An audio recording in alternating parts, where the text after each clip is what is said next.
When I was young, my dad lived near a graveyard, which I thought was really cool because I was into spooky stuff. There was a big field of tall grass between our street and the graveyard, which made it even spookier.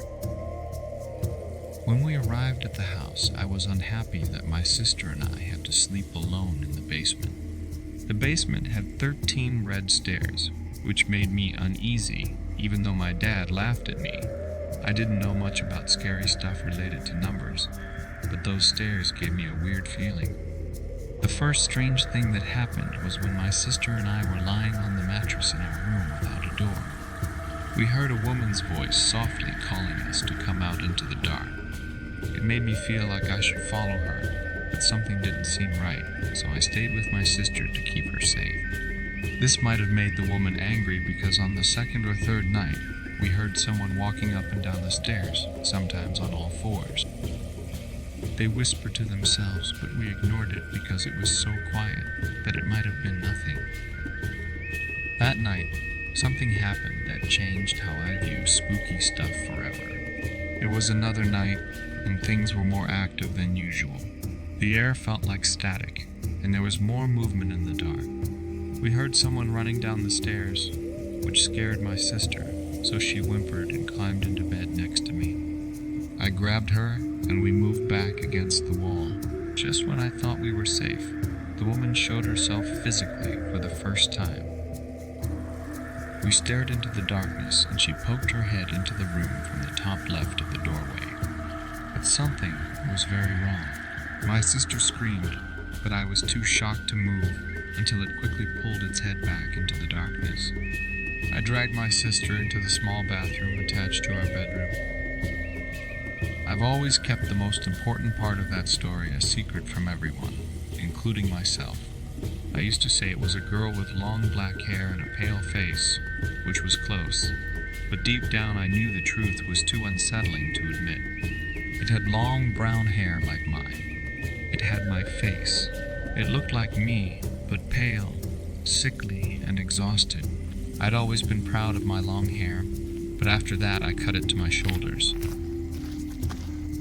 I recently talked to my sister about what happened in that house, but she doesn't remember any of it. I think it might have been too scary for her to remember, especially since she was 3 years younger than me. I don't want to bring back those memories for her because I wish I could forget them too.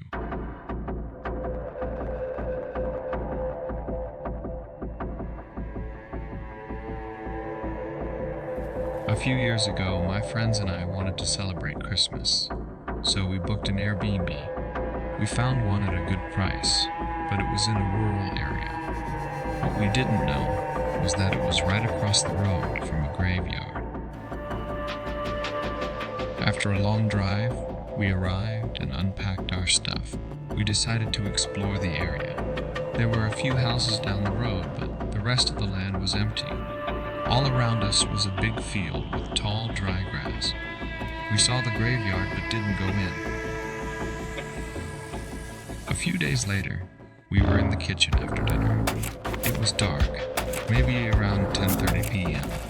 One of my friends suggested we check out the graveyard since we hadn't been inside yet. We talked about it, and 2 friends chose to stay back at the house.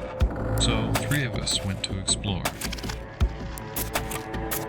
We found a flashlight and crossed the street. It was already 11 p.m. by then. We wandered around reading names on graves, trying to spook each other and so on. A friend holding the flashlight walked off, leaving 2 of us in the dark. The girl with me got scared and ran toward the friend with the light, but she accidentally tripped on a grave and stumbled.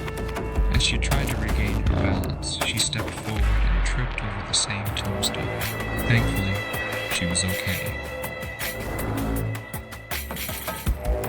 Nothing spooky happened, so we were a bit let down. We went to bed, and I was sharing a bed with the girl who had tripped. Around 2 a.m., she started shaking me aggressively. She said she heard knocking on the window next to our bed. We stayed quiet for a few minutes, but didn't hear anything.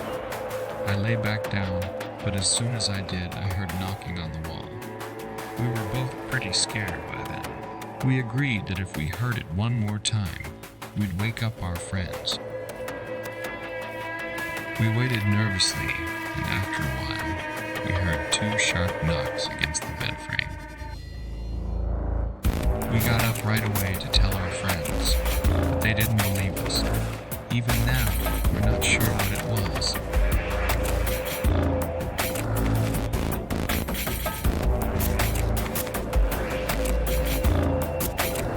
Strange things kept happening at my college house in Savannah, Georgia.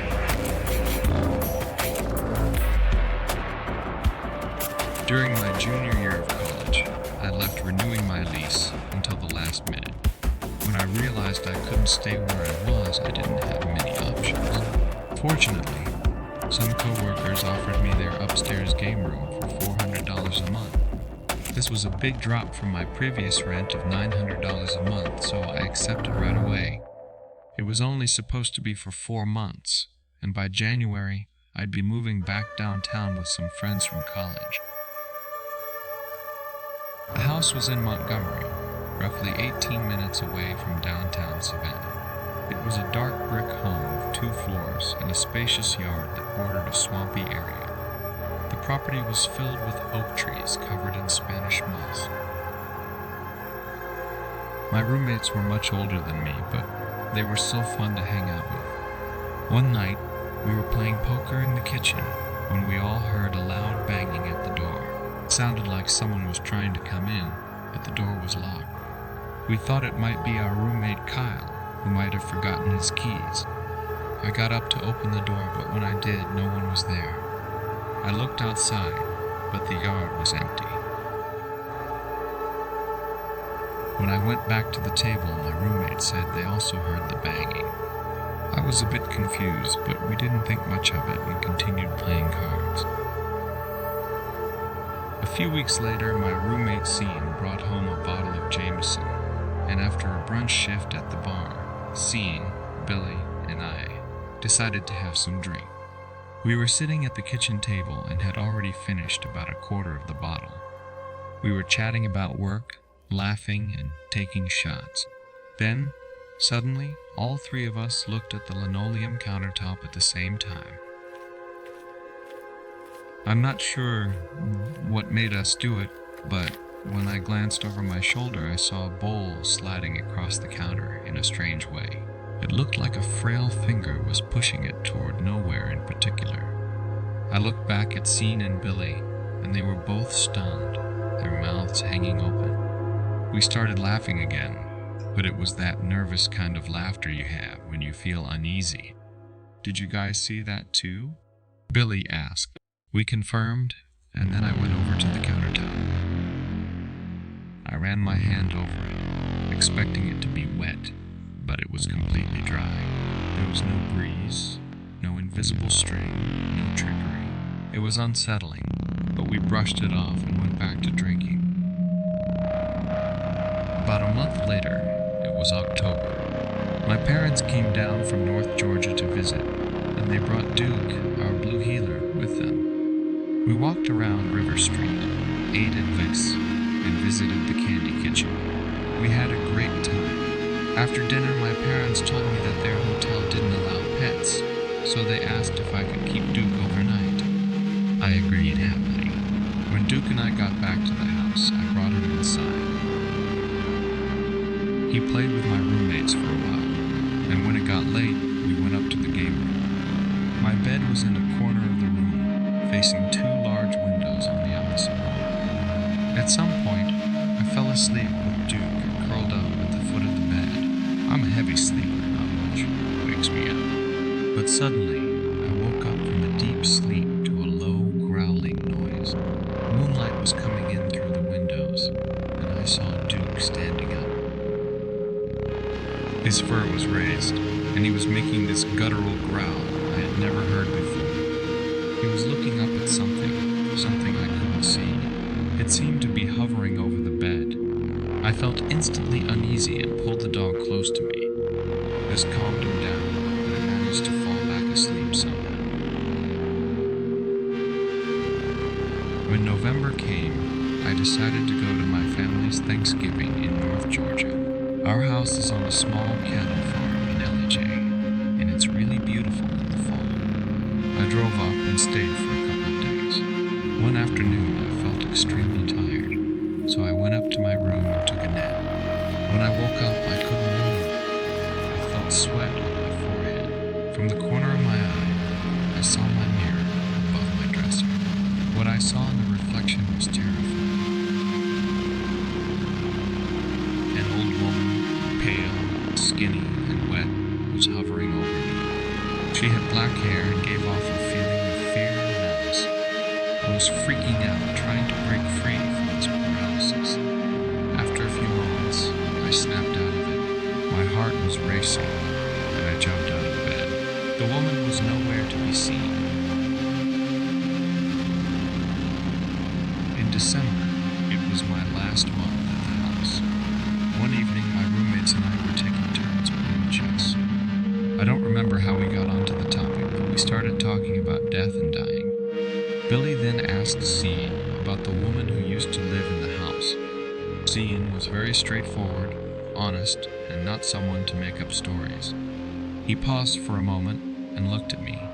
Then he told us about the previous owners as he had heard it from one of our neighbors. There was an older couple who had lived there before us. The man had severe dementia, and his wife took care of him. One day, the man was found wandering around the neighborhood, and a neighbor brought him back home. When they entered the house, they noticed a foul smell in the air. They called for the man's wife, but there was no response. Worried, the neighbors searched the house. When they reached the bedroom, the smell was overwhelming. The old woman was found dead in bed. She had passed away and remained there for several days.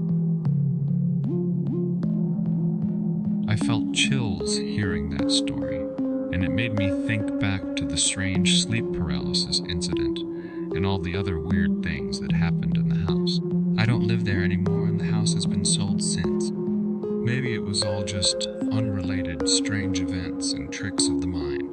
But honestly, I can't shake the feeling that something otherworldly was at play in that house in Montgomery, in the kitchen, halls, and bedrooms.